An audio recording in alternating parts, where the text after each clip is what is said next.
ফুলবাড়ীতে truck motorcycle মুখোমুখি সংঘর্ষে নিহত এক। রিপোর্টার বাংলা টিভির ডেস্ক রিপোর্ট।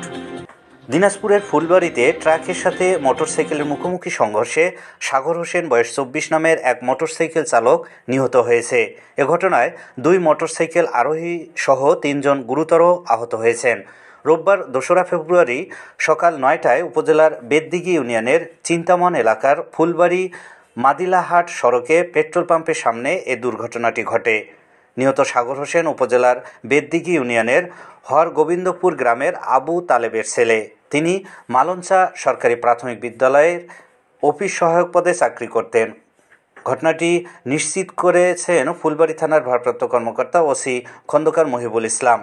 স্থানীয়দের বরাত দিয়ে পুলিশ রিপোর্টার বাংলা টিভিকে বলেন, রোববার সকাল 9টার দিকে মোটরসাইকেল যোগে ফুলবাড়ী থেকে মাদিলাহাট অভিমুখে যাওয়ার পথে উপজেলার বেদদিঘি ইউনিয়নের চিন্তামন এলাকার ফুলবাড়ী মাদিলাহাট সড়কের পেট্রোল পাম্পের সামনে এলে নিয়ন্ত্রণ হারিয়ে মাদিলাহাট থেকে ছেড়ে আসা একটি ট্রাকের সাথে মুখোমুখি সংঘর্ষ ঘটে।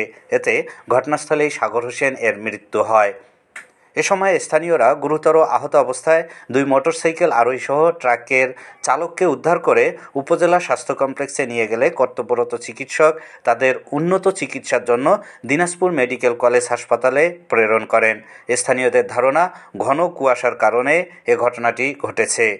ফুলবাড়ী থানার ভারপ্রাপ্ত কর্মকর্তা ওসি খন্দকার মহিবুল ইসলাম ঘটনার সত্যতা নিশ্চিত করে রিপোর্টার বাংলা টিভিকে বলেন, মরদেহ সুরাতহাল করা হয়েছে, আহতদের দিনাজপুর মেডিকেল কলেজ হাসপাতালে প্রেরণ করা হয়েছে। এ ঘটনায় থানায় সড়ক আইনে একটি মামলা দায়ের করা হবে।